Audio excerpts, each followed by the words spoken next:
สบายดีมื้อนี้เฮามาลินแคมป์คลองกันนครหลวงเวียงจันทน์กำนำอีกตุกหนึ่งมาเลยสวนเจ้าอนุวงศ์ผู้คนไปกราบไหว้บูชาเจ้าอนุวงศ์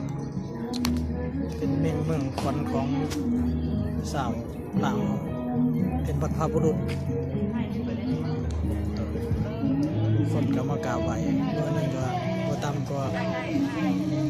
หลายร้อยเนาะพาไปกราบอันเจ้าอนุวงศ์ศักดิ์สิทธิ์ตั้งกล้อง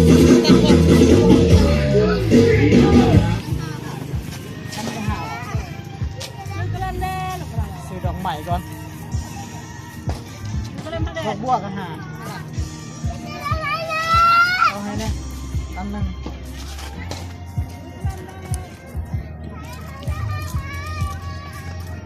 ซื้อดอกไม้ไปกราบไหว้กันก่อนขอสิ่งศักดิ์สิทธิ์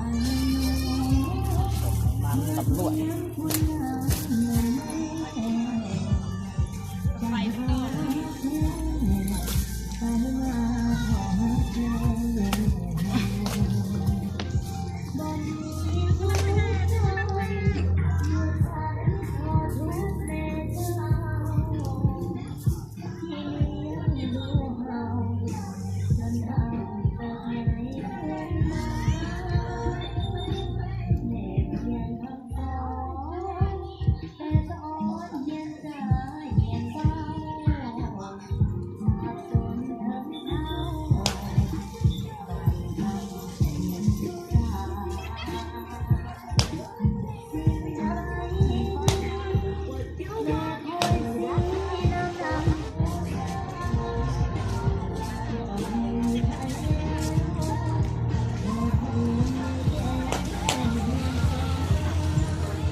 หลังจากอันไปกราบไหว้เจ้าอนุวงศ์สำเร็จแล้ว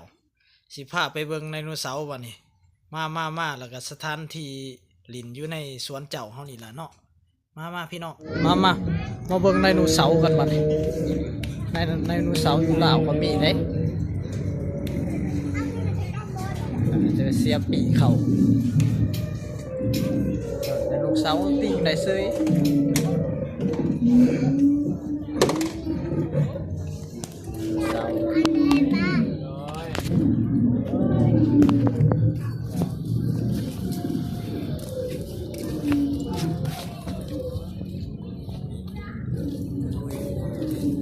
ฝั่งไทย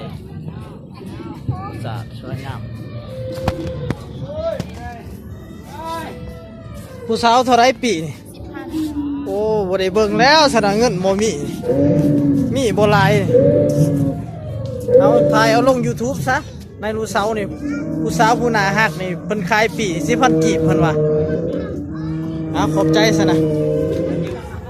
อันนี้แม่นสถานที่บ่อนคนมาเป็นเดินเนาะเขาจะติดอาราบิกนี่ก็เป็นทุ่งสาดลาวทุ่งผาทุ่งปัก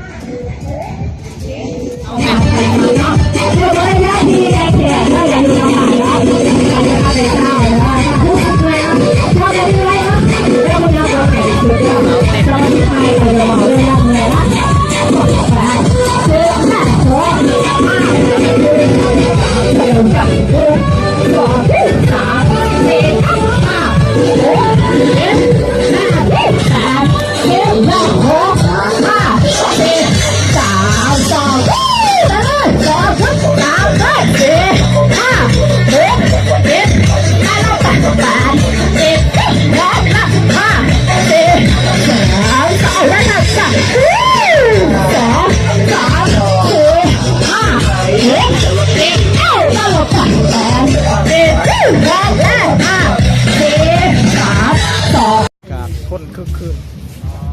จนแย่กันคนหลายอย่างใครกันตาคนมาเที่ยวจับจ่ายสิ่งของกันหลายมากมายกายกองพี่น้องเอ้ยกาบานเฮาอุดมสมบูรณ์จับไปยังก็เอาเงินซื้อเอา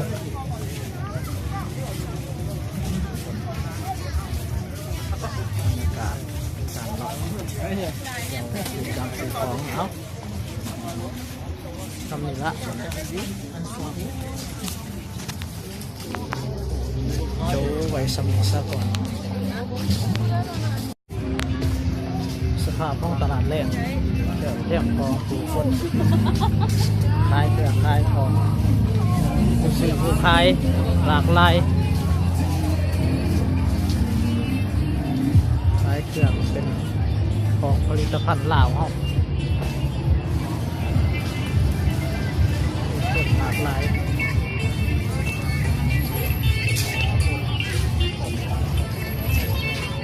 ทุกอย่าง40,000 กีบนี่อย่างเมื่อกี้ไม่ใครเนี่ยก็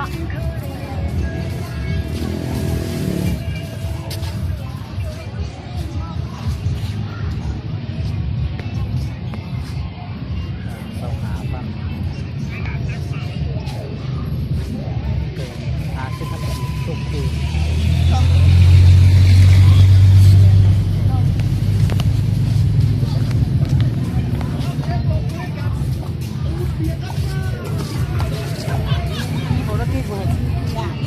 แล้วพี่น้อง